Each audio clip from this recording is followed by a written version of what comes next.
السلام عليكم ورحمة الله وبركاته. ازيكم يا شباب تالتة ثانوي عاملين ايه؟ معلش اتأخرت عليكم في الفيديوهات، أنا آسف بس كانت ظروف غصب عني يعني. إن شاء الله النهارده هنخش في الباب التاني وهنشوف المسائل اللي موجودة في كتاب الامتحان على الباب التاني، ونراجع كده برضو على الدروس بتاعة الباب التاني. طيب مبدئيا كده احنا كنا أخدنا أول درس في الباب التاني، كنا بنتكلم بنقول خدنا الفيد المغناطيسي.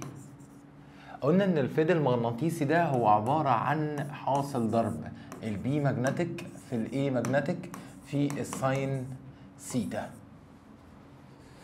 خلاص، وقلنا ان البي هي كثافة الفيد والاي هي مساحة الملف والسيتا هي الزاوية. خلي بالك السيتا هي الزاوية المحصورة بين الملف والمجال. يبقى السيتا دي هي الزاوية المحصورة بين الملف والمجال. جميل. وقلنا للفاي ماجنتيك كام حالة؟ 3 حالات. يا إما الفاي ماجنتيك هتبقى ماكسيمم قيمة عظمى، يا إما نص الماكسيمم، يا إما هتكون بزيرو. يبقى يا إما بماكس، يا اما بنص الماكس، يا اما بزيرو. قلنا امتى هتكون ماكسيمم؟ قلنا لو كانت السيتا بتاعتي بتساوي 90. لو السيتا بتاعتي بتساوي كام؟ بتساوي 90، فساعتها هتكون ماكس، عشان اكبر ساين هي ساين 90 ودي بتساوي 1. وقلنا امتى بيحصل الكلام ده؟ لما يكون الملف ماله عمودي على المجال، اللي يكون الملف عمودي على ايه؟ على المجال. طيب وقلنا امتى يكون بنص القيمة العظمى؟ قال لك لما السيتا تساوي 30. ليه 30؟ قال لك عشان ساين 30 بتساوي النص.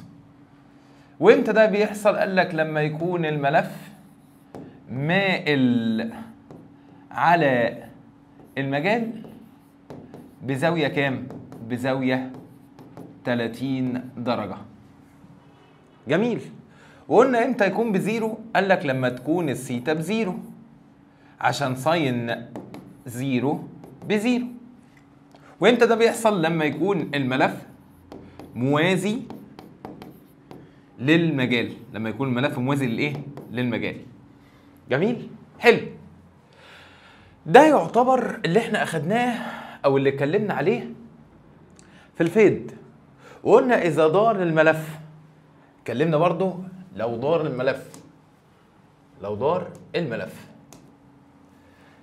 الملف فانت قدامك هنا حلين او وضعين لدوران الملف. يدار الملف من الوضع الموازي، يدار الملف من الوضع العمودي. يا من الوضع الموازي يا من الوضع العمودي. الوضع الموازي هنا حضرتك او يجي يقول لك النهاية الصغرى، والوضع العمودي هنا يجي يقول لك النهاية العظمى. خلاص؟ طيب لو دار الملف، يعني مثلا لو انا معايا ملف، ادي ملف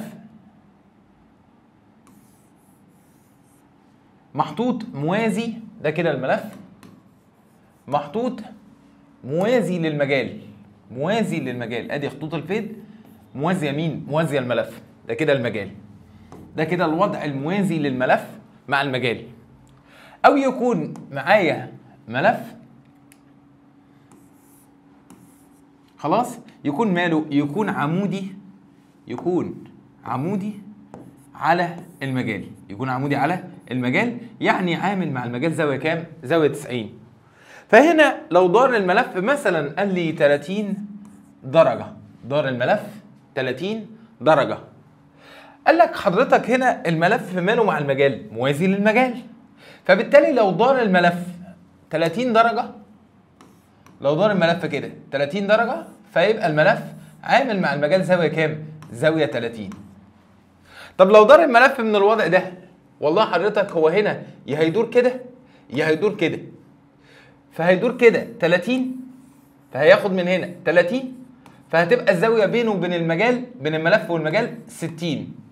يا هيدور كده 30، فهتبقى الزاويه بينه وبين المجال 90 زائد 30 يعني 120. خلاصه الكلام، لو دار الملف من الوضع الموازي فهتكون الثيتا بتاعتي هي الزاويه اللي دارها الملف. يبقى لو دار الملف من الوضع الموازي هتكون الزاويه هي الزاويه اللي دارها الايه؟ الملف. يعني لو دار 30 تبقى الثيتا بتاعتي بكام؟ تبقى الثيتا بتاعتي ب 30 درجه. طيب ولو دار الملف من الوضع العمودي او من وضع النهايه العظمى فهتبقى الثيتا بتاعتي هي 90 زائد او ناقص الزاويه اللي دارها الملف، الزاويه اللي دارها الملف. خلاص؟ يبقى معنى ان لو دار 30 فاقدر اقول ان الثيتا بتاعتي بتساوي 90 زائد 30 او 90 ناقص 30، يعني هنقوله 60 او 120. ما ساين 60 هي ساين ايه؟ 120، فمش هتفرق. شوف انت عايز تجمع عايز تطرح براحتك، المهم ان هو لو دار من النهايه الصغرى او دار من الصفر او دار من الوضع الموازي يبقى الزاويه اللي يدورها الملف هي اللي انا هاخدها معايا في الثيتا واعوض عنها بالثيتا. لو دار الملف من الوضع العمودي هجمع او اطرح 90 من الزاويه اللي دارها الملف. خلاص؟ ليه؟ لان هو عامل 90 مع المجال، فبالتالي هو لو دار 90 يعني هيدور ازاي؟ يا هيدور كده فالزاويه هنا هتبقى 60، يا هيدور كده فالزاويه هتبقى 120. تمام؟ طيب ده بالنسبه للافكار بتاعه الفيد. طيب تعال نشوف افكار تانية بعد اللي احنا حليناه في المذكره. تعال نشوف افكار تانية في كتاب الامتحان. بيقول لك ايه؟ الفيد المغناطيسي وكثافه الفيد او الدرس. فهنا بيقول لك وضع ملف مستطيل عمودي، وضع ملف مستطيل عمودي. عمودي دي يعني الثيتا بكام؟ يعني الثيتا بتاعتي ب 90 درجه. جميل. عمودي على فيد مغناطيسي تتغير كثافته بانتظام. فأي الأشكال البيانية يمثل العلاقة بين الفيد الكلي الفاي ماجنتيك المر خلال الملف ومقدار كثافة الفيد. طب أكتب القانون بتاعي. هو الفاي ماجنتيك هي عبارة عن إيه؟ الفاي ماجنتيك هي عبارة عن البي في الإيه في الساين ثيتا، في الساين إيه؟ ثيتا. إيه العلاقة اللي تربط بين الفاي ماجنتيك والبي ماجنتيك؟ العلاقة هنا علاقة إيه؟ العلاقة هنا علاقة إيه؟ علاقة طردية. علاقة إيه؟ طردية. هقول له إن الفاي ماجنتيك تتناسب طرديا مع مين؟ مع البي ماجنتيك. إذا الإجابة هتكون ب. طيب نكمل. الشكل المقابل يوضح ملف دائري عمودي على مجال مغناطيسي منتظم. فإذا دار الملف مع عقارب الساعة، يعني هيدور الملف كده.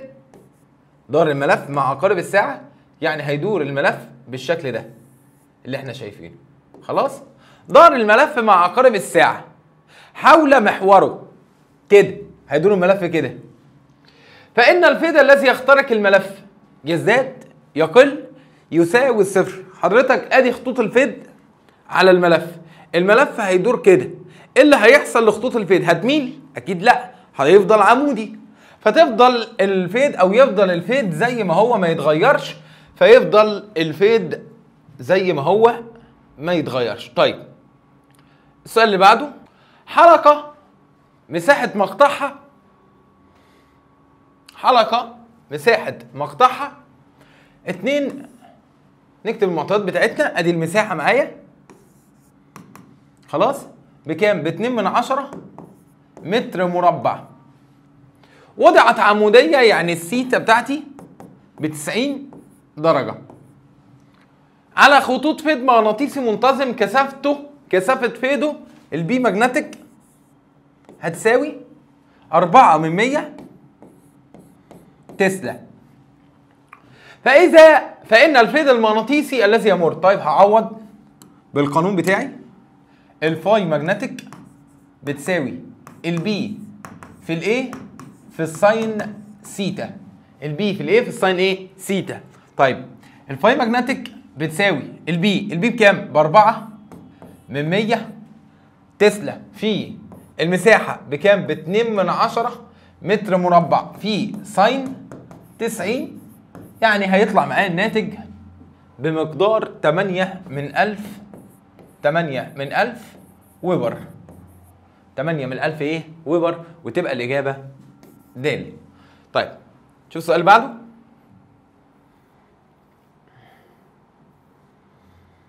إطار مربع الشكل، إطار مربع الشكل طول ضلعه. طيب انت قلت لي ان الاطار طول ضلعه 20 سم. بالراحه كده واحده واحده. حضرتك انت عارف ان مساحه المربع بتساوي طول الضلع في نفسه او بتساوي ال تربيع. طيب بس حضرتك دي 20 سم، يعني 20 في 10 أس -2 الكل ايه؟ الكل تربيع. ليه؟ لان هي بالسنتي. خلي بالك السنتي بره في 10 أس -2. خلاص كبرنا احنا على الحاجات دي. وضع في مجال مغناطيسي منتظم كثافة فيده 3 في 10 أس -2 تسلا. يعني كثافة الفيد هنا البي ماجنتيك هنا بتساوي 3 في 10 أس -2 تسلا. فإن الفيد الذي يمر خلال الإطار كان 6 في 10، يعني الفاي ماجنتيك كانت بتساوي 6 في 10 أس -4، 6 في 10 أس -4 ويبر. فإن الزاوية التي يصنعها مستوى الإطار مع خطوط الفيد، عايز مين؟ عايز السيتا. عايز مين؟ عايز السيتا. مش عارف السيتا بكام. طيب أقوم قايل له إيه؟ والله حضرتك القانون بتاعه أهو، الفاي ماجنتيك بتساوي بي في إيه؟ في ساين إيه؟ في ساين سيتا. جميل.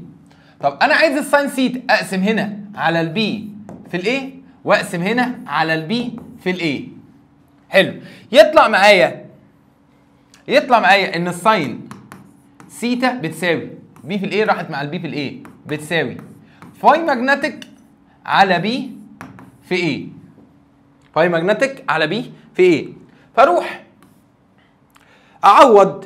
هو حضرتك الفاي بكام؟ ب 6 في 10 أس -4. 6 في 10 أس -4 على البي بكام؟ ب 3 في 10 أس -2. 3 في 10 أس -2 في الايه بكام؟ الايه والله ب 20 في 10 أس -2. 20 في 10 أس -2 الكل ايه؟ الكل تربيع.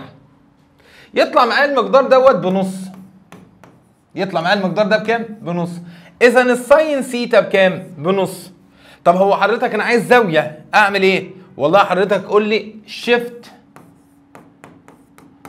ساين المقدار ده، شيفت ساين نص، يطلع معاك بكام؟ ب 30 درجة. وتبقى الإجابة ب.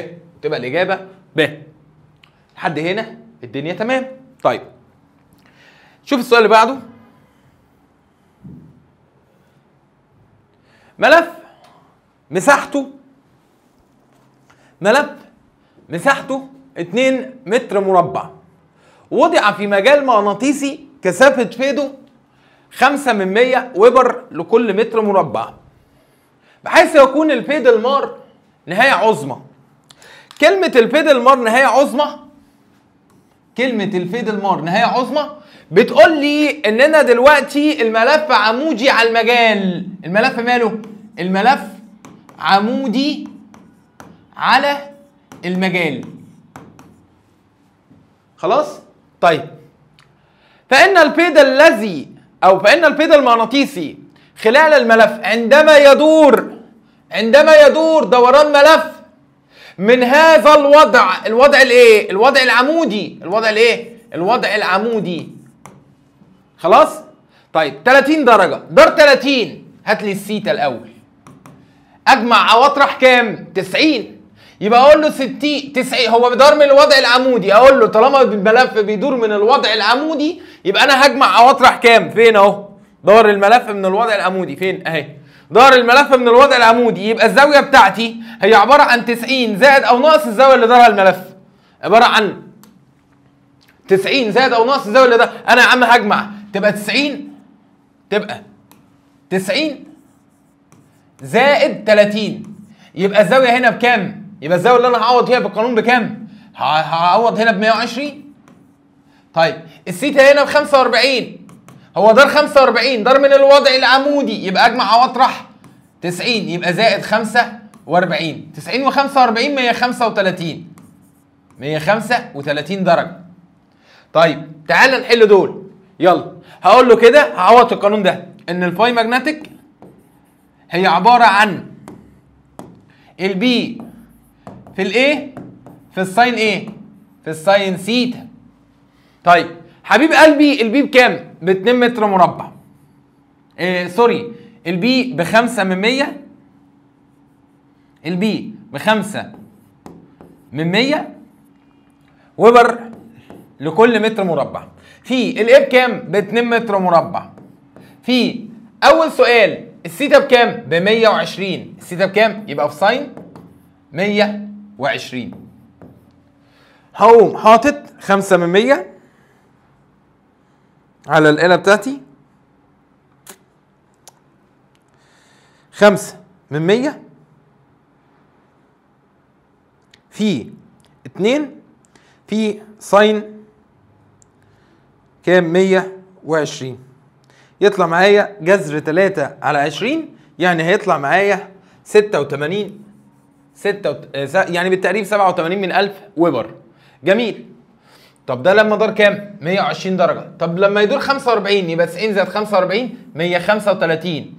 امسح ال 120 واحط مكانها كام؟ 135. امسح واحط مكانها كام؟ 135. 135. خلاص؟ طيب يبقى اضرب 5 من 100 في 135 يطلع معايا 7 من 100 ويبر. خلاص؟ طيب جميل. نكمل.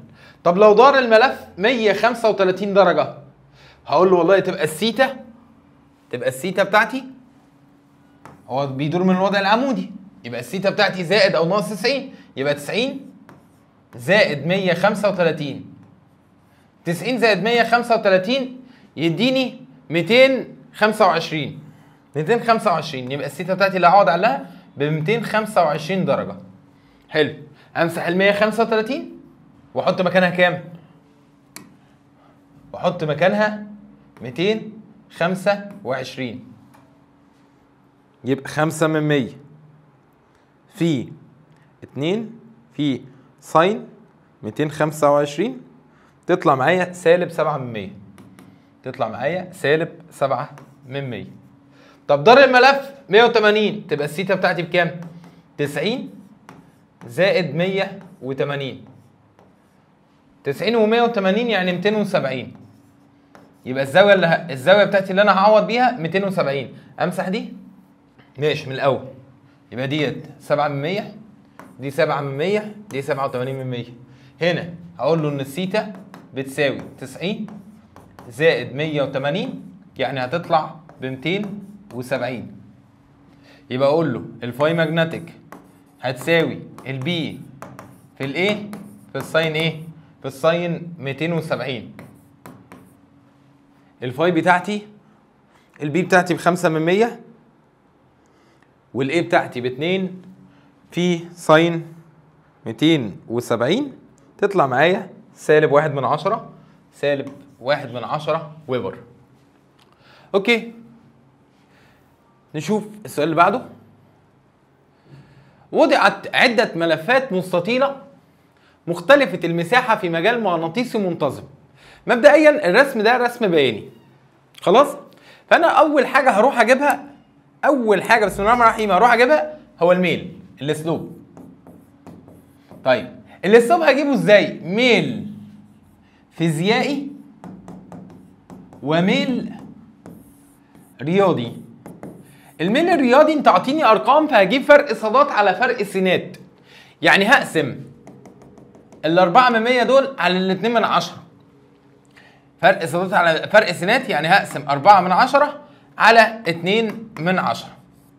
يطلع معايا الميل الرياضي بكام؟ 4 من 10 على 2 من 10 يطلع معايا الميل الرياضي ب2. ده كده الميل الرياضي. طب الميل الفيزيائي هجيبه منين؟ هجيبه من القانون. اكتب اللي على محور ص، اللي على محور ص فاي واللي على محور السين ايه. اقول له والله الفاي ماجنتيك بتساوي البي في الايه في الساين ايه في الساين سيتا. طيب مين على الصادات؟ مين على محور ص؟ اللي على محور ص هو الفاي ماجنتيك. مين على محور س؟ الايه مساحه المقطع.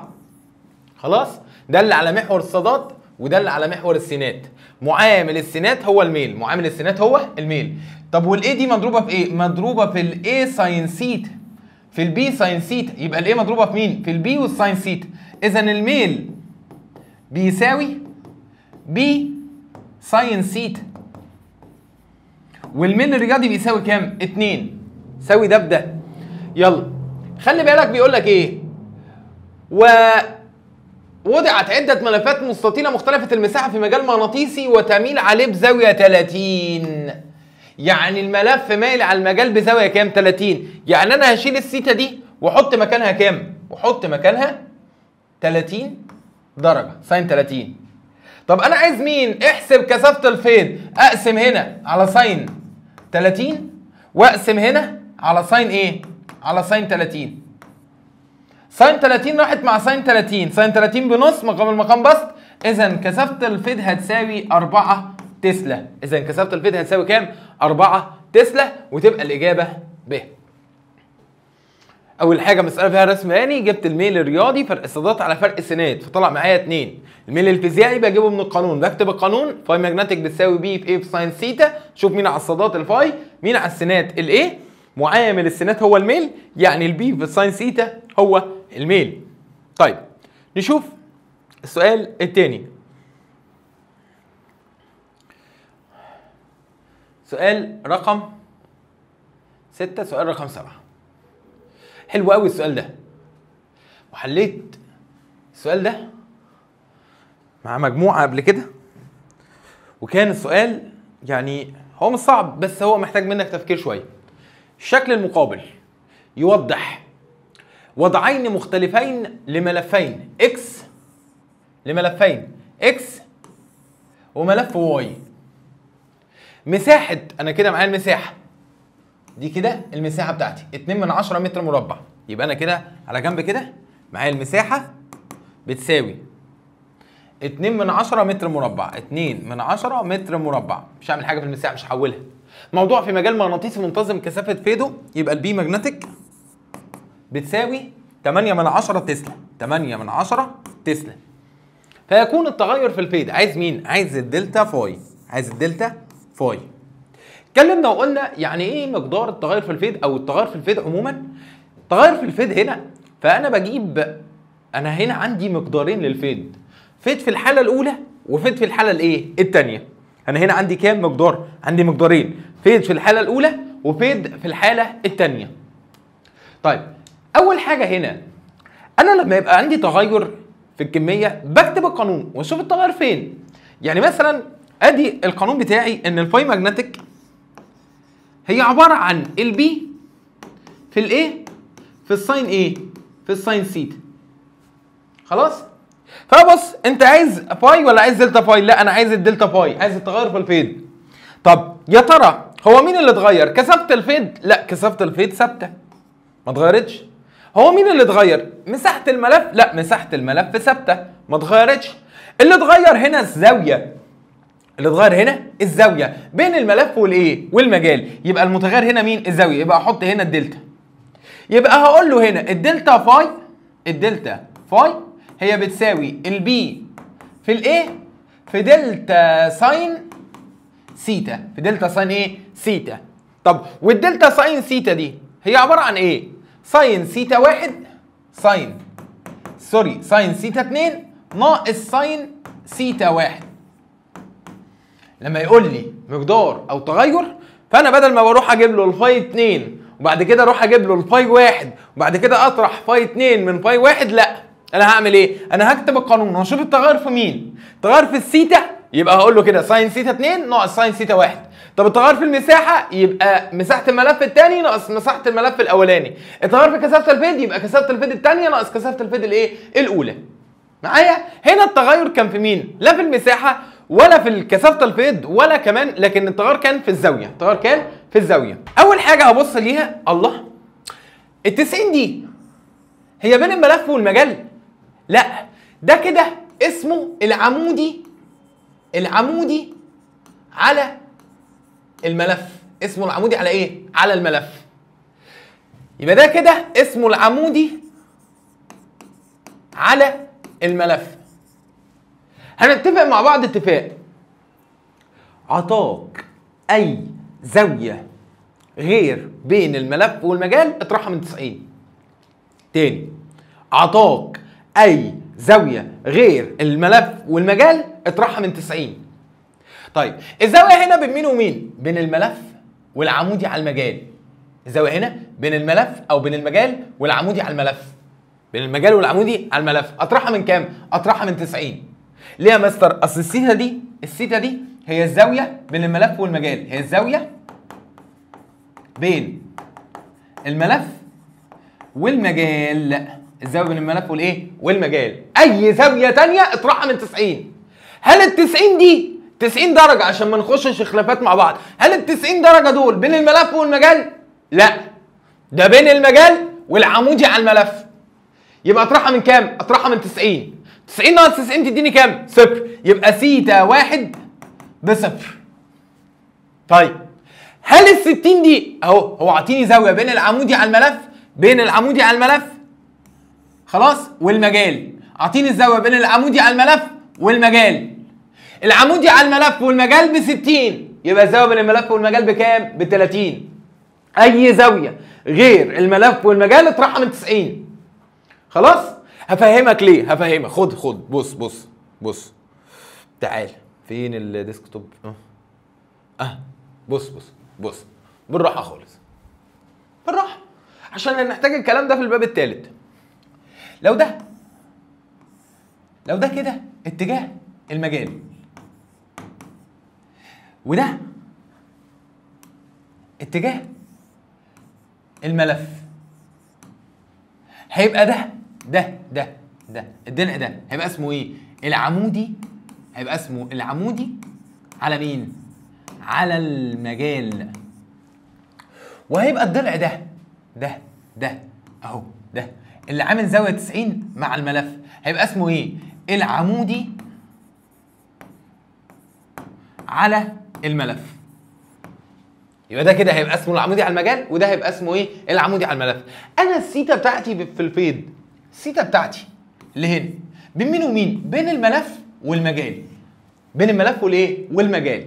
هنفرض يا سيدي ان الزاويه بين الملف والعمودي على المجال ب 60. خلاص؟ هنفرضها ان هي بكام؟ ب 60. مش ده كده ب 90؟ يبقى الزاويه اللي هنا بكام؟ ب 30 درجه. طيب مش ده كده ب 90 يا عم؟ يبقى ده كده بكام؟ يبقى ده كده بكام؟ يبقى ده برضه ب 60. ليه؟ ده كله ب 90، خدت منه 30 تفضل 60. قصدي اقول لك ايه؟ قصدي اقول لك ان الزاويه بين الملف والعمودي على المجال هي الزاويه بين المجال والعمودي على الملف. يعني لو اعطاك الزاويه بين المجال والعمودي على الملف اطرحها من 90 تجيب الزاويه بين الملف والمجال. لو اعطاك الزاويه بين الملف والعمودي على المجال اطرحها من 90 تديك الايه؟ الزاويه بين الملف والمجال. يبقى اختصارا للكلام ده كله، الزاويه بتاعت الفيض، الزاويه دي اللي هي زاويه مين؟ الفيض. مش بقول لك ان البي في الايه؟ في الساين ثيتا. ايه تعريف الثيتا؟ هي الزاويه المحصوره بين الملف والمجال. هي الزاويه المحصوره بين الملف والمجال. خلاص؟ طيب يبقى انا حضرتك الزاويه دي اللي هي بين الملف والمجال عطتني اي زاويه ثانيه اطرحها من 90 تجيب لك الزاويه بين الملف والمجال. خلاص؟ عطتني اي زاويه ثانيه اطرحها من 90 تديني الزاويه بين الملف والمجال. حلو. انت هنا ده كده يعتبر الملف؟ لا، ده كده العمودي على الملف، وده اتجاه المجال. دي الزاويه بين المجال والعمودي على الملف. اطرحها من 90 تديني الزاويه بين الملف والمجال. يبقى الثيتا هنا بكام؟ يبقى الثيتا هنا ب 30 درجه. جميل. حضرتك هل ده الملف والمجال؟ ده المجال، لكن ده العمودي على الملف. الزاويه هنا بكام؟ ب 90. خلاص، دي الزاويه بين المجال والعمودي على الملف. هل ده الزاويه من الملف والمجال؟ لا، اطرحها من 90 تبقى 90 ناقص 90 بصفر، يبقى الزاويه الاولى بصفر، الزاويه الثانيه بايه؟ ب 90. ابتدي احل السؤال بتاعي. يبقى الدلتا فاي ماجنتيك بتاعتي هتساوي، خلاص، البي ماجنتيك كثافه الفيض بتاعتي ب 8 من 10 تسلا، 8 من 10 تسلا في مساحه الملف ب 2 من 10 متر مربع، 2 من 10 متر مربع، ب 2 من 10 متر مربع في، افتح اقواس، ساين سيتا 2 يعني ساين 30 ناقص ساين سيتا 1 ناقص ساين 0. ساين سيتا 2 ناقص ساين سيتا 1 يطلع معايا 2 من 10 في 8 من 10 في ساين 30 ناقص ساين 0 يعني نص، يطلع معايا 8 من 100 ويبر. يطلع معايا الناتج 8 من 100 ويبر. تبقى الإجابة ب. مش صعبة. السؤال اللي بعده. ملف مساحة وجهه ايه؟ ملف مساحة وجهه ايه؟ ماشي. يبقى دي كده المساحة بإيه؟ حلو. موضوع عمودي، موضوع عمودي، موضوع عمودي على فيض مغناطيسي منتظم كثافته ب. حلو قوي. طيب، فإن مقدار التغير في الفيض المغناطيسي هنا عايز ايه؟ عايز الدلتا فاي ماجنتيك. جميل، ركز معايا. موضوع في مجال مغناطيسي، فإن مقدار التغير في الفيض المغناطيسي الذي يخترق الملف عندما يدور. الله، هنا بقى ايه؟ جمع لي. هنا ايه؟ جمع لي مين مع مين؟ جمع لي فكرة دوران الملف، جمع لي فكرة دوران الملف مع فكرة التغير في الفيض من الوضع العمودي حول محور في نفس مستواه. ربع دورة، نص دورة، تلت دورة. طيب، مبدئيا ربع دورة، أنا لو مديني الزاوية بدلالة عدد الدورات بضرب 360 في عدد الدورات. ربع في 360 يبقى أول حاجة هعملها هجيب زاوية الدوران. ربع في 360 خلاص، نص في 360 خلاص، تلت في 360 خلاص، ربع في 360 ب 90، 360 في النص ب 180، تلت في 360 يديني 120. اتأكد برضو منها. تلت في 360 يطلع 120. جميل. 90 درجة، 180 درجة، 120 درجة. ايه ده؟ دي زاوية دوران الملف. دي زاوية دوران الملف. جميل. يعني حضرتك هو بيدور من الوضع الايه؟ بيدور من الوضع الايه؟ العمودي. يبقى السيتا بتاعتي، يبقى السيتا بتاعتي بتساوي، انا قلت طالما الملف بيدور من الوضع العمودي اجمع او اطرح 90، يبقى اقول له ايه؟ 90 زائد 90 هنا 180، يبقى السيتا بتاعتي 90 زائد 180. هنا 120 يبقى السيتا بتاعتي 90 زائد 120. خلاص؟ انا هنا جمعت 90 و90، يعني السيتا الوضع الملف هو دار 90، هو عند ال 90 دار 90 بقى عامل كام؟ بقى عامل 180. خلاص؟ معايا؟ يبقى هو دار 90، هو عامل 90، هو بيدور من الوضع العمودي. خلاص؟ دار 90 يبقى 90 و90 180، يبقى هو دلوقتي عامل 180. خلاص؟ طيب هو عند ال 90 دار 180، يعني دلوقتي الملف عامل 270. حلو. هو دار 90 دار 120، يبقى الملف دلوقتي عامل كام؟ عامل 210 درجة. جميل. يبقى احنا كده عرفنا زاوية دوران الملف هنا، زاوية دوران الملف هنا، زاوية دوران الملف هنا. بعد كده وضع الملف مع المجال، وضع الملف مع المجال، وضع الملف مع المجال. دار 90 هو عند ال 90، يعني هو عند ال 90 دار 90 بقى كام؟ بقى 180. خلاص؟ هو عند ال 90 دار 180 يبقى عامل كام؟ 270. خلاص؟ دار 90 هو عند ال 90 دار 120 هيبقى عامل كام؟ هيبقى عامل 210. معايا؟ طيب ليه؟ لأن هو قال لي دار من الوضع العمودي، يبقى دي زاوية الدوران اللي بجمعها على 90. فكرك تاني، قلنا لما الملف يدور من الوضع العمودي بجمع او اطرح 90 من الزاويه اللي دارها الملف. بس يلا بينا. طب انت عايز مين يا عم؟ والله حضرتك انا عايز الدلتا فاي. انا عايز الدلتا فاي. طيب انا عايز الدلتا فاي، يبقى رقم واحد الدلتا فاي بتساوي، اكتب القانون بي في ايه في ساين سيتا. حلو. بعد كده اشوف التغير، التغير حصل في مين؟ التغير حصل في بي؟ لا. التغير حصل في ايه؟ لا. التغير حصل في الزاويه، هو كان 90 بقى 180، يبقى التغير هنا حصل فين؟ في الزاويه. يبقى اقول له السؤال الاول هيبقى بي في ايه؟ في دلتا ساين، يعني كام؟ ساين سيتا 2 ناقص ساين سيتا 1. ليه؟ التغير هنا فين؟ في الزاوية. التغير فين؟ في الزاوية. يبقى ساين سيتا 2 ناقص ساين سيتا 1. حلو. ساين سيتا 2 بكام؟ والله حضرتك هو كان 90، يبقى سيتا 1 ب 90. سيتا 2 هو دار 90 يبقى عامل كام؟ 180. يبقى اقول له ساين 180 ناقص ساين 90. خلاص؟ يبقى اقول له ساين 180 ناقص ساين 90 يطلع معايا بكام؟ يطلع معايا بواحد او سالب واحد. يبقى اقول له كده الدلتا فاي واحد هتساوي بي في ايه؟ في سالب واحد.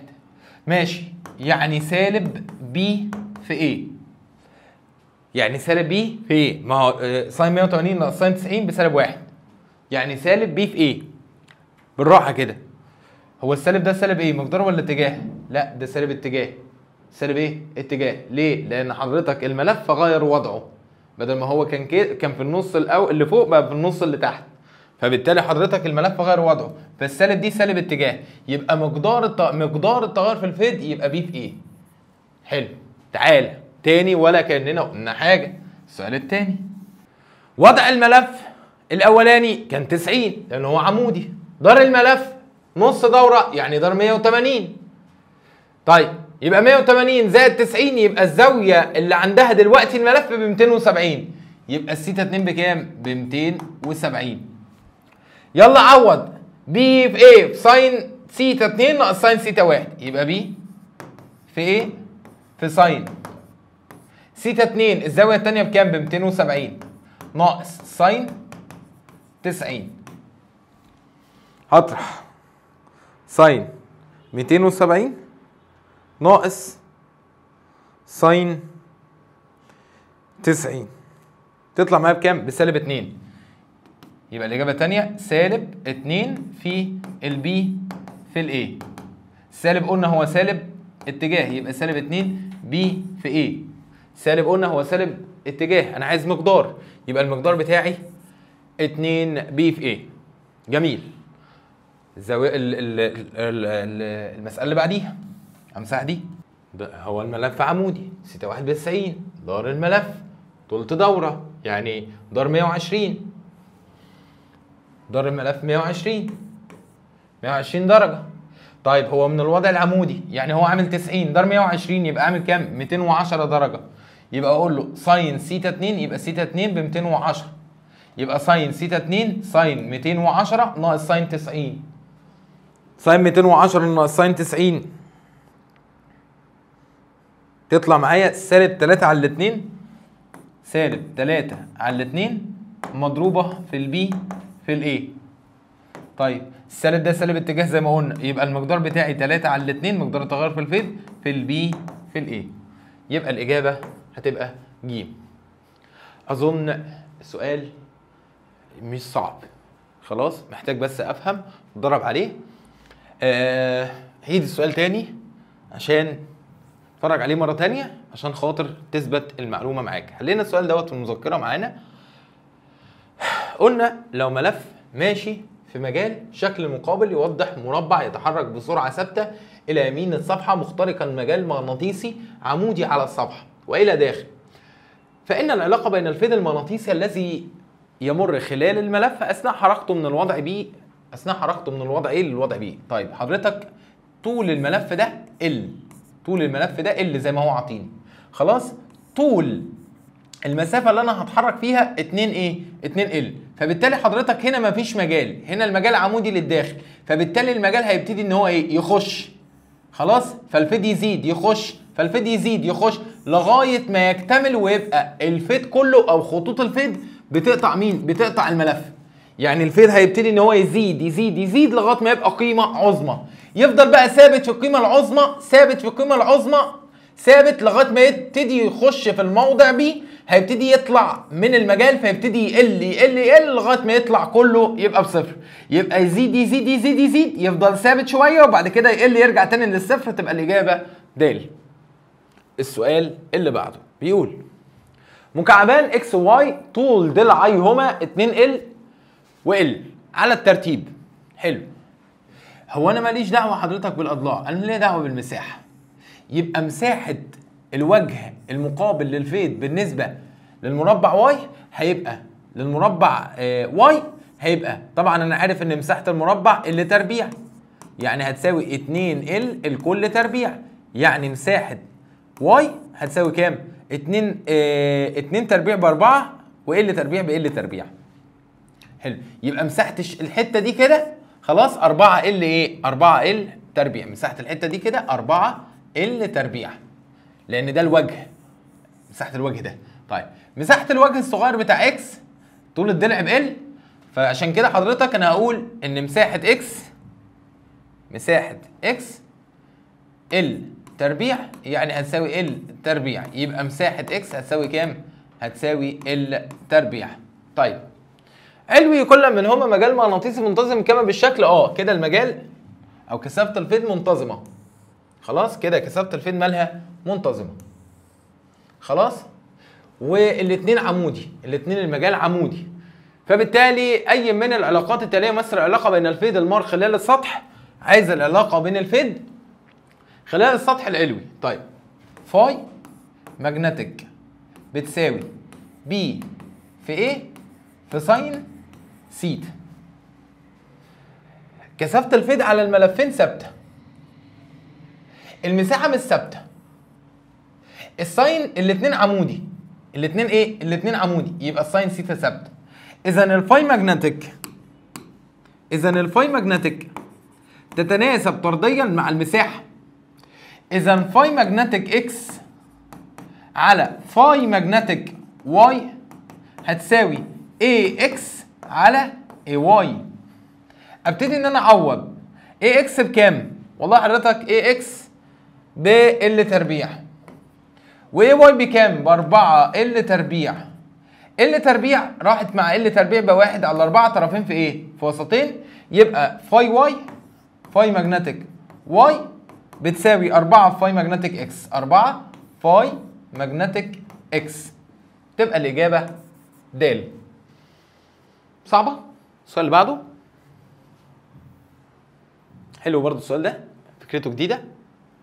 بيقول ايه؟ ملف مساحته ايه؟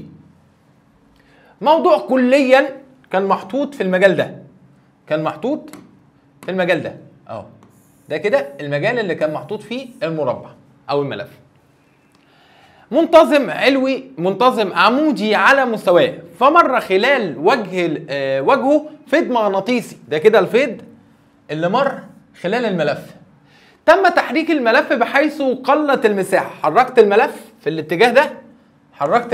الاتجاه ده بحيث انا بطلعه من من المجال، فقلت المساحه بمقدار قلت بمقدار، ما قلتش الى. خلاص؟ طيب كما هو موضح بالشكل، قلت بمقدار 10 سنتيمتر مربع كما هو موضح بالشكل، فاصبح الفيض المغناطيسي المار خلال الملف ده كده الفيض الثاني. الله، بص كده هنكتب المعطيات على جنب. خلاص؟ بالراحه. المساحه الاولانيه هو كان موضوع كله جوه المجال، يبقى المساحه الاولى كانت بايه؟ المساحه كلها، فكان الفاي ماجنتيك الاول او الفيض الاول ب 10 اس سالب 3 ويبر. جميل.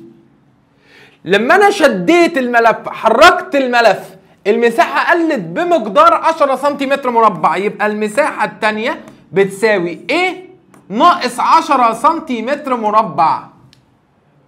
المساحه ما اصبحتش ب 10 سنتيمتر مربع، المساحه قلت بمقدار 10 سنتيمتر مربع. قلت يعني المساحه لو كانت ايه شلت منها 10 يبقى ايه ناقص 10. خلاص؟ لما يقول لي زاد بمقدار يبقى ايه زائد 10. خلاص؟ طيب يبقى هنا قلت بمقدار، يبقى اقول له المساحه الثانيه كام؟ ايه ناقص 10 لان هي قلت بمقدار. فكان الفيض المغناطيسي الثاني ب7.5 في 10 اس سالب 4 ويبر. فإن مساحة الملف ايه؟ عايز مساحة الملف ايه؟ طيب هقول له ايه؟ هقول له والله الفاي ماجنتيك هي عبارة عن البي في الايه؟ في الساين سيتا. مين ثابت؟ كثافة الفيض ما اتغيرتش، انا شديته من كثافة الفيض دي. خلاص؟ مساحة الملف لا، مساحة الملف اتغيرت، هي كانت بايه؟ بقت بايه ناقص 10.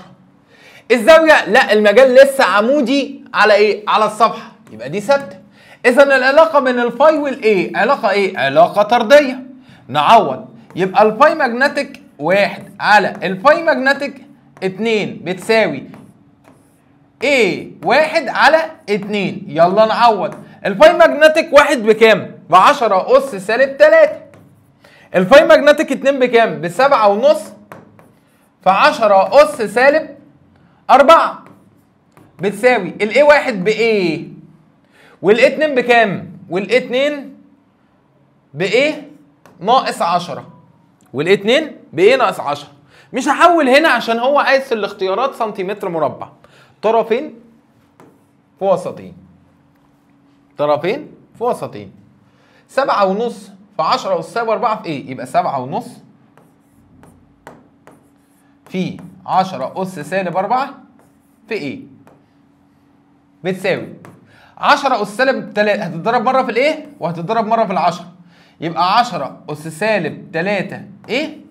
ناقص 10 أس سالب 3 في 10 أس سالب 3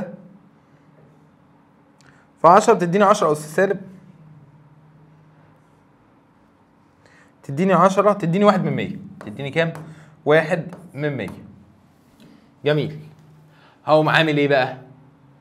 هقوم مودي ال1 من 100 دي بعكس الإشارة، وأقوم مودي ال7.5 في 10 أس سالب 4 بعكس الإشارة، أو لو أنت عارف تحلها شيفت سولف على الآلة حلها شيفت سولف. خلاص؟ فتطلع معايا الإيه؟ بتساوي 40 سنتيمتر مربع. تطلع معايا الإيه بكام؟ 40 سنتيمتر مربع. في الشكل المقابل ملف مستطيل مساحته إيه؟ وضع في مجال مغناطيسي كثافته B، بحيث يصنع مستواه مع الملف زاوية مقدارها 60 درجة. فكانت قيمة الفيض الذي يمر في الملف 2 في 10 أس سالب 6 تسلا في متر مربع. هقول لك على حاجة، انت لا عارف البي ولا عارف الايه، بس عارف الفاي وعارف السيتا. يبقى قول لي الفاي ماجنتيك بتساوي البي في الايه في الساين ايه؟ في الساين سيتا. انت عارف ان الفاي ب 2 في 10 أس سالب 6، 2 في 10 أس سالب 6 بتساوي البي في الايه في ساين كام؟ في ساين 60، لان الزاويه دلوقتي بين الملف والمجال ب 60. اقسم هنا على ساين 60 واقسم هنا على ساين كام؟ على ساين 60. دي تروح مع دي، دي تروح مع دي، فيبقى معايا ان البي في الايه بتساوي 2 في 10 اس سالب 6، 2 في 10 اس سالب 6 على ساين 60. ساين 60 فتطلع معايا بكام؟ تطلع معايا 2.3 في 10 اس سالب 6. ده كده يعتبر مقدار البي في الايه. تمام؟ انا كده جبت مقدار البي في الايه. يبقى انت كده عوضت. ركز كده معايا، انت كده عوضت. انت كده عوضت عشان تجيب مين؟ عشان تجيب مقدار البي في الايه. عشان مقدار البي في الايه ما كانش معاك. خلاص؟ انت جبت الاي والبي مع بعض، حصل ضرب البي في الايه مع بعض. طيب. بص بقى. ما مقدار الفيض الذي يمر خلاله اذا دار الملف؟ هنا دار الملف المفروض ان احنا متعودين يا دار الملف من الوضع العمودي يا دار الملف من الوضع الموازي. هنا لا، هنا دار الملف مع عقارب الساعه بزاويه 30 درجه. مع عقارب الساعه يعني هيدور الملف كده بزاويه كام؟ بزاويه 30. حلو، يعني هيدور كده كام؟ 30 درجه. طب هو اكل من ال 60 كام؟ 30. اتفضل هنا كام؟ اتفضل هنا 30 درجه. اتفضل هنا كام؟ 30 درجه. يبقى تقول لي كده ان الزاويه هنا اللي انت هتعوض بيها ب 30 ايه؟ درجه. طب دار الملف ربع دوره، يعني ايه دار الملف ربع دوره؟ اتفقنا لو قال لي عدد الدورات يبقى اضرب ربع في 360. اضرب ربع في 360. يعني دار كام؟ دار 90 درجه. دار كام؟ 90 درجه. خلاص؟ يعني الملف هيدور مع عقارب الساعه في الاتجاه ده. هيدور الملف مع عقارب الساعه في الاتجاه ده. هيدور قد ايه؟ هيدور 90 درجه. هيدور قد ايه؟ 90 درجه. هو كان عامل كام؟ 60 اكلهم وبعد كده عمل كام؟ عمل 30. لان هو دار كام؟ دار 90 درجه. دار كام؟ 90 درجه. هو عمل قد ايه؟ هو عند ال 60 فدار كام؟ بص هو عامل دلوقتي 60 فدار كام؟ 90 مع ولا عكس؟ مع عقارب الساعه. يبقى هياكل 60 كلهم وبعد كده ياكل كام؟ 30. اهو حضرتك هو دار كده 90 درجه من الوضع ده. من الوضع ده دار 90 درجه، يعني الحته دي كلها ب 90. هي هنا بكام؟ ب 60. يبقى اتفضل كام هنا؟ ب 30. يبقى الزاويه هنا برضو بكام؟ ب 30 درجه. الزاويه بين الملف والمجال هنا ب 30 ايه؟ 30 درجه. يعني المقدار اللي هيطلع هنا في الفيد هقول له ان الفاي ماجنتيك هتساوي البي في الايه؟ في الساين 30. في الساين 30 هنا او هنا. خلاص؟ طب البي في الايه مقدارها معايا بكام؟ مقدارها معايا بالرقم ده. هضربه في ساين 30 يطلع معايا الرقم 1.5 في 10 أس سالب 6. تبقى الإجابة هنا ب، وتبقى الإجابة برضو هنا ب، لأن الزاوية هنا ب 30 وكمان الزاوية هنا بإيه؟ ب 30. يبقى هو هنا دار 30 درجة. خلاص عرفت إزاي جت؟ طب ده ربع دورة يعني دار 90. هو عامل كام؟ هو عامل 60. يعني هيدور كده مع عقارب الساعة 90. أخد دي كلها ب 90. خد منهم 60. اتفضل هنا كام؟ 30. أهي. الزاوية بين الملف والمجال 60 دلوقتي. هيدور 90 يبقى ياخد 60 ومع 30. يبقى الزاوية بين الملف والمجال اللي تحت هتبقى عاملة كام؟ 30. خلاص؟ طيب. لو دار عكس عقارب الساعة. دار عكس عقارب الساعة يعني هيدور ازاي؟ يعني هيدور كده. دار عكس عقارب الساعة يعني هيلف كده بزاوية 30. طيب يا حبيبي يعني انت هتلف كده بزاوية كام؟ 30 درجة. يبقى الزاوية هنا بكام؟ ما من الملف والمجال انت دورت كده 30 وهنا 60. يبقى 60 و30 90. يبقى الزاوية هنا ب 90 درجة. طب ده ربع دورة. اتفقنا ربع دورة يعني دار قد ايه؟ 90 درجة. خلاص بضرب ربع في 360 دي 90. تمام اهو امسح. دار قد ايه؟ دار كده 90 درجة. خلاص؟ يبقى الزاوية دي ب 90 وانت اخد وانت معاك 60. 60 و90 يبقوا كام؟ يبقى الزاوية دي كلها ب 150 درجة. يبقى الزاوية دي كلها بكام؟ ب 150 درجة. تاني انت دورت كام؟ دورت كام؟ دورت 90. من الوضع ده دورت 90 درجه اهو، دورت 90 درجه، 90 اهم خلاص. وانت معاك كام؟ 60، يبقى انت داير كده 90 وانت اصلا معاك 60، يبقى 90 و60 يبقى 90 زائد 60 يديني 150 درجه. 150 ايه؟ درجه. يبقى سيتا 2 هتساوي 150 درجه. هنا بقى هقول له ان الفاي ماجنتيك هتساوي البي في الايه؟ في ساين 90، وساين 90 بواحد، يعني هيطلع المقدار ده خلاص. البي في الايه ب 2 و3 في 10 اس سالب 6 في ساين 90، يبقى 2 و3 في 10 اس سالب 6 تبقى الاجابه ب خلاص، لان الساين 90 بواحد.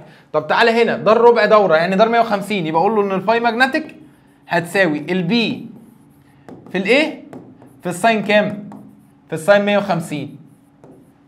طيب ساين 150 يبقى اضربها على الآلة يطلع معايا الناتج 1.54 155 من 1000 10 اس سالب ايه؟ 10 اس سالب 6 اهو. انا بضرب البي في الايه اهو يا جماعه، البي في الايه اهو الرقم اللي انا بعوض بيه البي في الايه، بشيل البي في الايه واحط 2 و3 من 10 في 10 اس سالب 6 خلاص. طيب يلا بينا، قبل ما نخش على مسائل السلك المستقيم نرجع للبورده بتاعتنا تاني.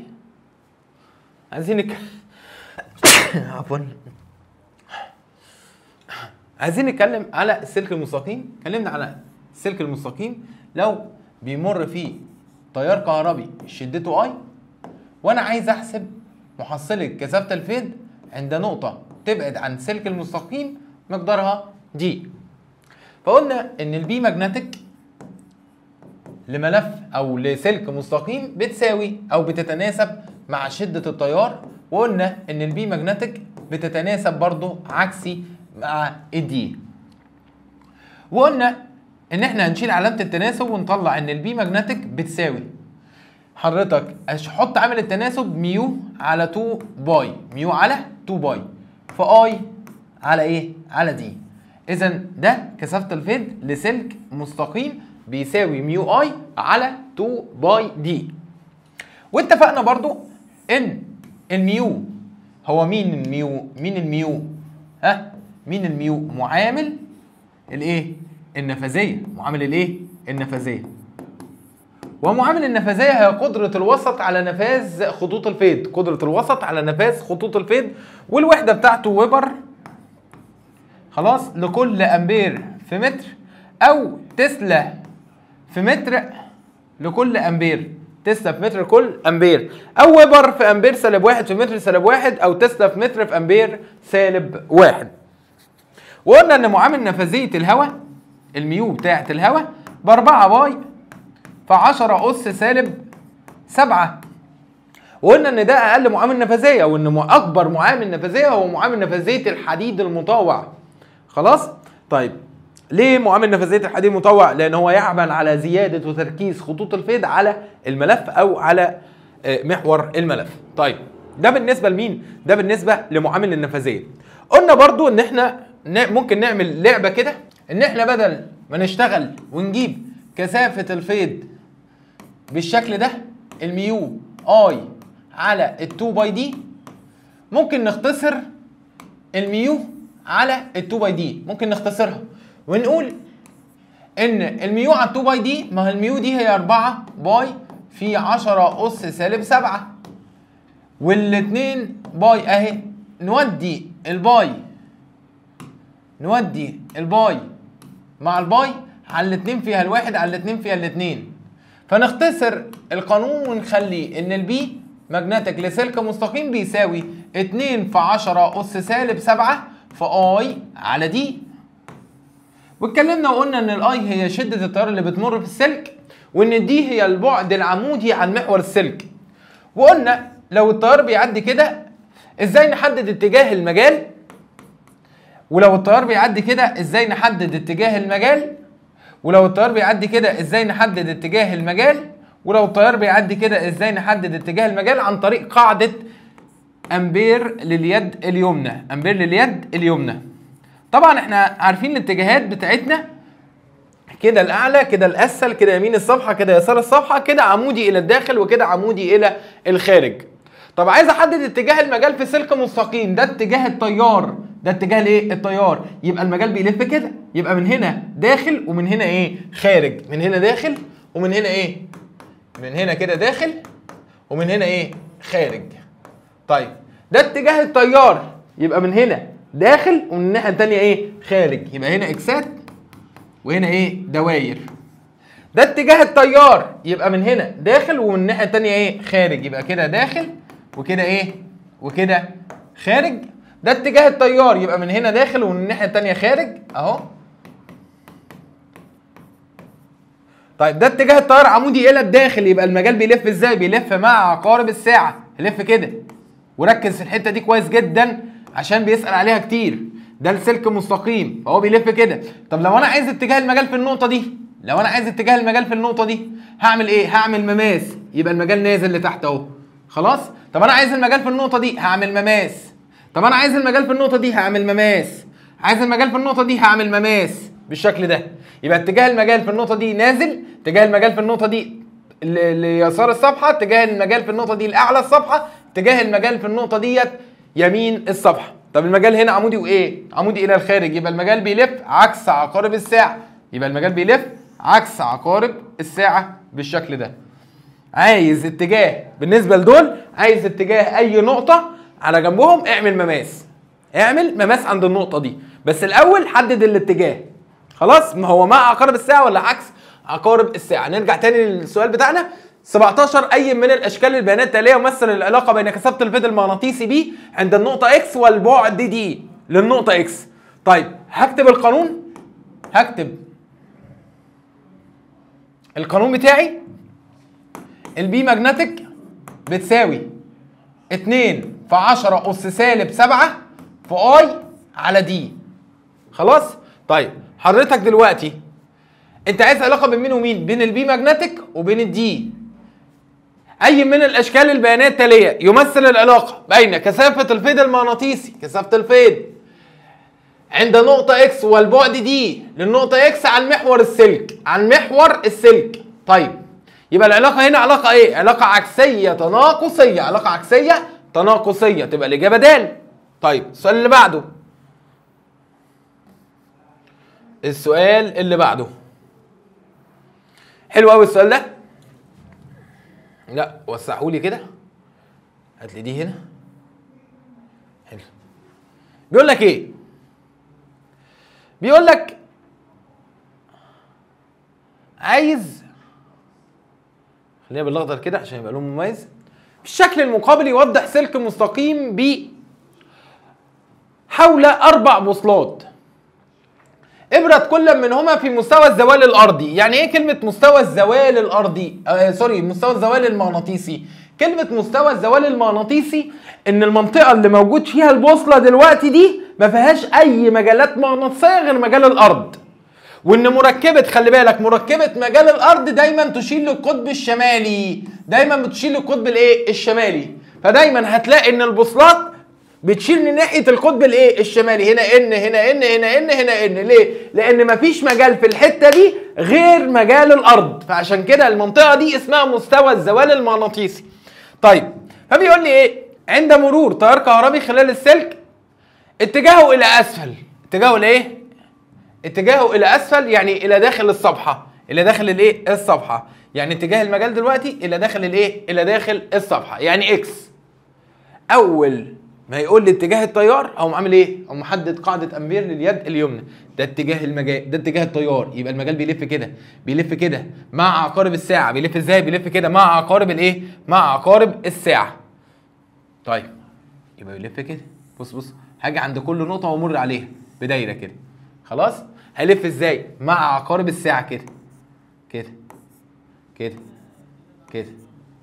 تعالى عند كل نقطه واعمل مماس. المجال هنا يبقى اتجاه المجال للسلك كده نازل. عند النقطه اس اتجاه المجال جاي كده، يبقى اتجاه المجال كده. اتجاه المجال هنا طالع، يبقى اتجاه المجال كده. اتجاه المجال هنا يمين الصفحه، يبقى مماس يمين الصفحه. بيقول لك ايه؟ نتج عنه مجال مغناطيسي شدته اقوى من شده مجال مغناطيسي للارض فإن البوصلة التي لا يتغير اتجاهها الذي يشير إلى القطب الشمالي لإبرتها. يعني مين البوصلة اللي مش هيتغير اتجاهها في الأربع بوصلات دول؟ أولا البوصلة دي هيغير اتجاهها وهتنزل لتحت، فدي غلط. البوصلة دي هيتغير اتجاهها وهتيجي في الناحية دي، فدي غلط. البوصلة دي هيتغير اتجاه الإن بتاعتها وهتيجي كده، فدي غلط. البوصلة دي هتفضل زي ما هي. ليه؟ لأن اتجاه مجال السلك الأعلى، اتجاه مجال السلك، بص اتجاه مجال السلك هنا الأعلى، لأعلى أهو، فبالتالي البوصلة هتفضل بتشير للإيه؟ للقطب الشمالي. يبقى الإجابة البوصلة اللي مش هيتغير اتجاهها هي البوصلة زد، هي البوصلة إيه؟ زد، تبقى الإجابة ج. طيب نشوف السؤال الثاني. الله، هيضحك عليك هنا. سلك اي بي يمر به تيار كهربي مستمر حيث تمر الالكترونات الحره خلاله من الطرف A الى الطرف B. ثواني كده، تمر مين؟ الالكترونات الحره من الطرف A الى الطرف B. اي من الاشكال التاليه يمثل بشكل صحيح نمط خطوط الفيض المغناطيسي الناتج حول السلك؟ طيب معلش كده تاني بس، معلش. تمر مين؟ الكترونات. اتجاه مين ده؟ اتجاه فعلي. اتجاه ايه؟ فعلي. انا هقوم عامل ايه اول ما اسمع اتجاه فعلي؟ هعكس اتجاه التيار. هو الالكترونات او الاتجاه الفعلي من ال بي، يبقى اتجاه التيار من بي لايه؟ يبقى اتجاه التيار من بي لايه؟ يبقى اتجاه التيار من بي لايه؟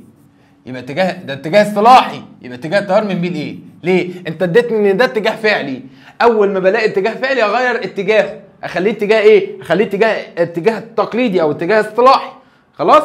طيب يبقى ده اتجاه التيار، يبقى ده اتجاه المجال. ماشي، دي تمشي كاتجاه. ده اتجاه التيار، يبقى ده اتجاه المجال. دي ما تمشيش لان الخطوط جايه كده، فدي ما تمشيش، دي غلط. ده اتجاه التيار، دي تمشي. خلاص، ده اتجاه التيار يبقى اتجاه المجال كده، لا دي ما تمشيش. خلاص؟ ليه؟ لان الخطوط جايه كده. هي المفروض الخطوط تيجي ازاي؟ تيجي عليا اهو، اتجاه التيار يعني تيجي عليا كده، يبقى الخطوط تيجي كده، صح. ده كاتجاه صح، وده كمان كاتجاه صح. خلاص؟ اتجاه التيار اهو وهو طالع عليا لبره كده. جميل. طب مين الاصح؟ الف ولا جيم؟ لا حضرتك، ما انت عارف ان المجال المغناطيسي الناشئ عن مرور تيار كهربي في سلك بيكون الخطوط بتتزاحم بالقرب من السلك وبتبعد، وكل ما انت بتبعد عن السلك كثافه الخطوط دي بتقل. هنا الخطوط عاديه منتظمه، يعني بره زي جوه، انما هنا تتزاحم بالقرب من السلك. بص الدوائر هنا، الدوائر قريبه من السلك، الدوائر قريبه من السلك، كل ما بتبعد الدوائر بتبعد عن السلك او بتقل، كثافتها بتقل. تبقى الاجابه الصح هي ج.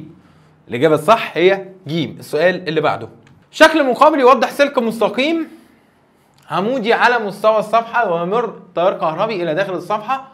في تيار كهربي داخل الصفحه، اول ما تسمع اتجاه التيار ادي اهو عمودي الى الداخل، يبقى المجال بيلف كده، يبقى المجال بتاع السلك بيلف كده، بيلف ايه كده اهو. يعني ايه؟ يعني مع عقارب الساعه. حط مماس عند النقطه دي يبقى نزل لتحت، يبقى دي غلط. حط مماس النقطه دي يبقى دي صح جايه معايا. حط مماس النقطه دي يبقى دي غلط.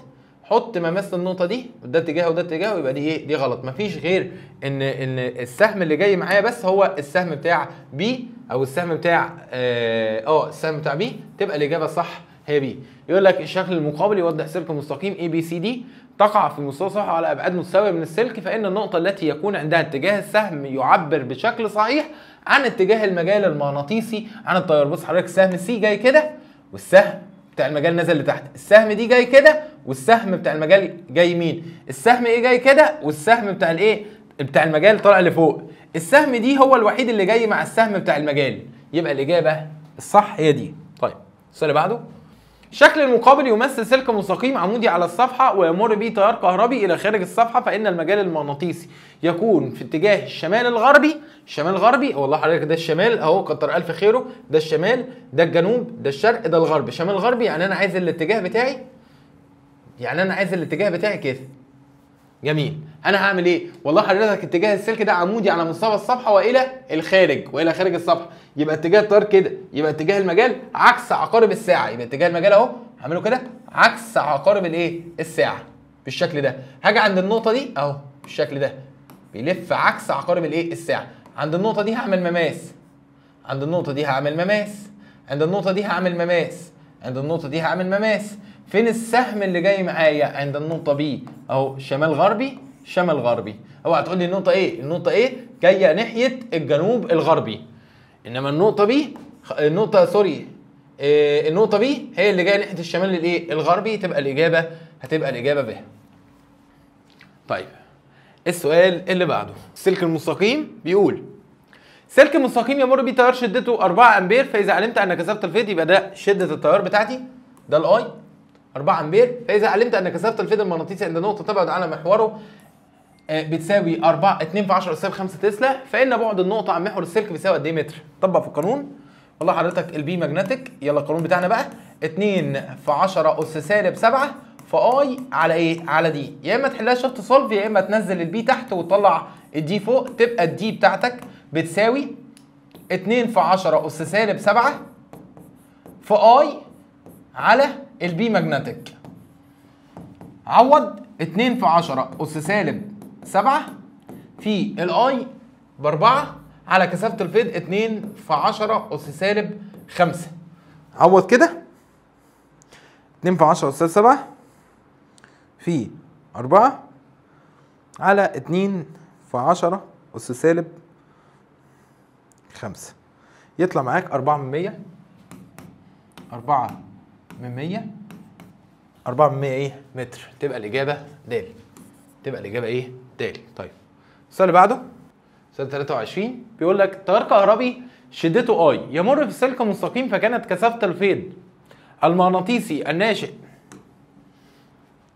الناشئ عنه عند نقطة بعدها 5 سنتيمتر كانت ب5 في 10 أس 5 تسلا، فإن معدل مرور الإلكترونات خلال مقطع السلك بيساوي. واحدة واحدة. أول حاجة حضرتك هتقول لي إن البي بتساوي بتساوي إيه؟ 2 في 10 أس سالب 7 في أي على إيه؟ على دي. أنا عايز مين؟ أنا عايز الأي عشان أقدر أجيب معدل مرور الإلكترونات. أنا عايز الأي، فطرفين في وسطين اللي في وش بعض مضروبين في بعض، تبقى الأي بتساوي خلاص، تبقى الأي بتساوي بي في دي على اللي جنبيها مقسوم عليهم، يعني على 2 في 10 أس سالب إيه؟ 7. يلا نعوض. البي كثافة الفيض ب5 في 10 أس سالب 5 في الدي اللي هي 5 سم، يعني 5 في 10 أس سالب 2 على 2 في 10 أس سالب 7. يطلع معايا الرقم 5 في 10 أس سالب 5 في 5 في 10 أس سالب 2. 5 في 10 أس سالب 2 على 2 في 10 أس سالب 7. يطلع معايا 12.5 أمبير. يبقى ده كده ايه؟ شدة التيار. هو مش عايز شدة التيار يا جماعة، هو مش عايز شدة التيار، هو عايز معدل مرور الإلكترونات. فاكر حضرتك قانون الاي في الباب الأول؟ اي بتساوي ان في اي على تي. يعني ايه معدل مرور الإلكترونات؟ يعني ان على تي. ان على ايه؟ ان على تي. ليه؟ الكترون لكل ثانية، يبقى عدد الإلكترونات على الزمن. يبقى اقسم هنا عشان اجيب معدل مرور الالكترونات، اقسم هنا على شحنه الالكترون واقسم هنا على شحنه الالكترون. اي راحت مع الاي، اذا الان على التي بتساوي اي على اي. الاي بكام؟ ب 12.5 على الاي اللي هي 1.6 في 10 أس سالب 19. فانا دلوقتي هقسم 12.5 على 1.6 في 10 أس سالب 19. 12.5 على 1.6 في 10 أس سالب 19 بقت بكام؟ بقت 7. يبقى الN على T 7 علامة 812 في 10 أس 19 إلكترون لكل ثانية. إلكترون لكل ثانية. تبقى الإجابة د. هتبقى الإجابة في 10 أس كام؟ 19. تبقى الإجابة د. خلاص؟ بطارية قوتها الدفعة 8 فولت. معايا بطارية قوتها الدفعة 8 فولت، مقاومتها الداخلية 2 اوم، وصلت بسلك مستقيم طوله 20 سم. وصلت سلك مستقيم طول السلك ده 20 ايه؟ 20 سنتيمتر، ده طوله. طيب ومساحة مقطعه، والمساحة يبقى ده الطول، المساحة بقى بتاعته ب 3 في 10 أس 8 أس سالب 8 متر مربع. والمقاومة النوعية لمادته والرؤي بتساوي 5 في 4 ونص في 10 أس سالب 6 أوم في متر. فإن كثافة الفيض المغناطيسي التي تقع على بعد عمودي منه بتساوي، يعني أنا لو عايز كثافة الفيض خلاص لنقطة إكس، ودي اللي بتقع على بعد عمودي ليه، ودي اللي بتقع على بعد عمودي مقداره 10 سم، يبقى دي او البعد العمودي بتاعي مقداره كام؟ 10 سم عن محور السلك. فهو عايز كثافه الفيض. طيب بالراحه كده، اول حاجه اكتب قانون كثافه الفيض. البي بتساوي ايه؟ 2 في 10 اس سالب 7 في اي على دي. 2 في 10 اس سالب 7 في اي على ايه؟ على دي. انا كده كده معيش غير الدي، ودي بكام؟ ب 10 سم، يعني 10 في 10 اس سالب 2. كده انا فاضل لي مين؟ فاضل لي الاي. طب الاي مش معايا صح؟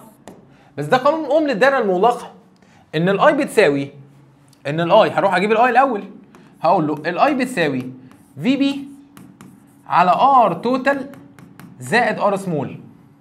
طيب الفي باتري بتاعتي بكام؟ والله حضرتك 8 فولت على الار توتال. لا انا مش معايا مقاومه السلك، بس معايا المقاومه الداخليه. يبقى انا كده فاضل لي مين؟ فاضل لي المقاومه. هروح اجيب مين؟ هروح اجيب المقاومه، مقاومه السلك. الار بتساوي رو اي في ال على ايه. الرو اي معايا 4.5 في 10 اس سالب 6 في ال طول السلك اللي هي ب 20 سم، يعني 20 في 10 اس سالب 2 على مساحه المقطع اللي هي ب 3 في 10 اس سالب 8. هنطلع المقاومه بتاعت السلك نحسبها.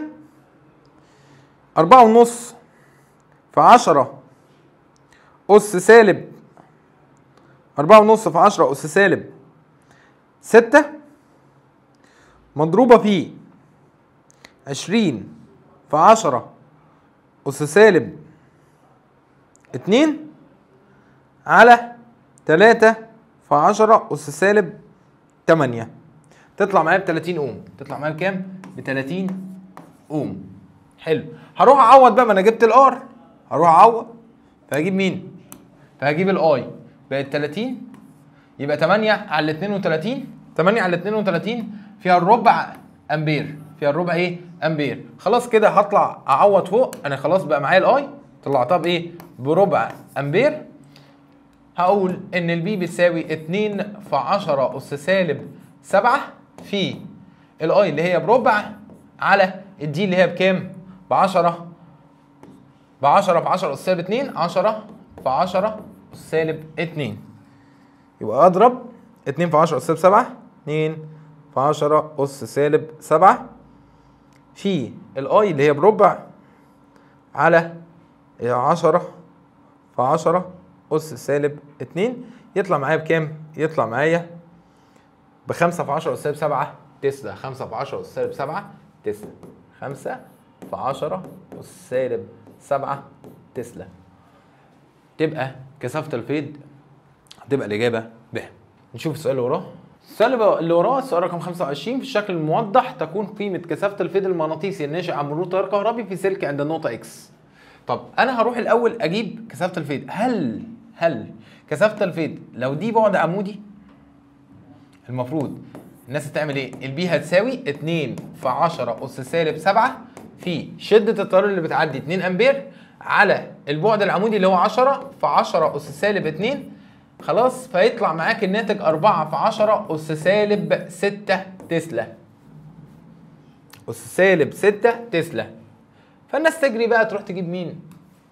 تجاوب الإجابة ألف. غلط. ليه بقى؟ هل ال10 سم دول هم البعد العمودي؟ لا، ده بعد مايل عن السلك. ده بعد مايل على الايه؟ على السلك.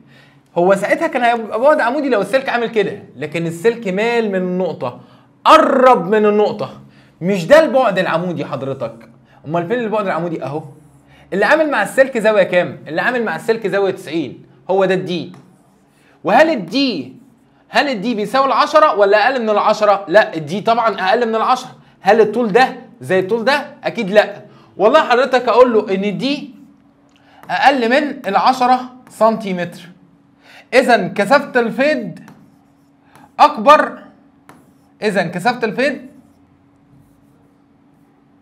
اكبر من 4 في 10 أس سالب 6. انا بقول لك لو كان السلك كان ده البعد العمودي ب 10 سم كنت اقول ان كثافة الفيض ب 4 في 10 أس سالب 6 صح. انما هنا السلك بص يميل على السلك، يميل على النقطة، يعني قرب من النقطة، يعني كثافة الفيض هتكون اكبر من 4 في 10 أس سالب 6. ليه؟ هل ده البعد العمودي؟ لا مش ده، البعد العمودي اهو اقل من ال10، يبقى كثافة الفيض اكبر من 4 في 10 أس سالب 6.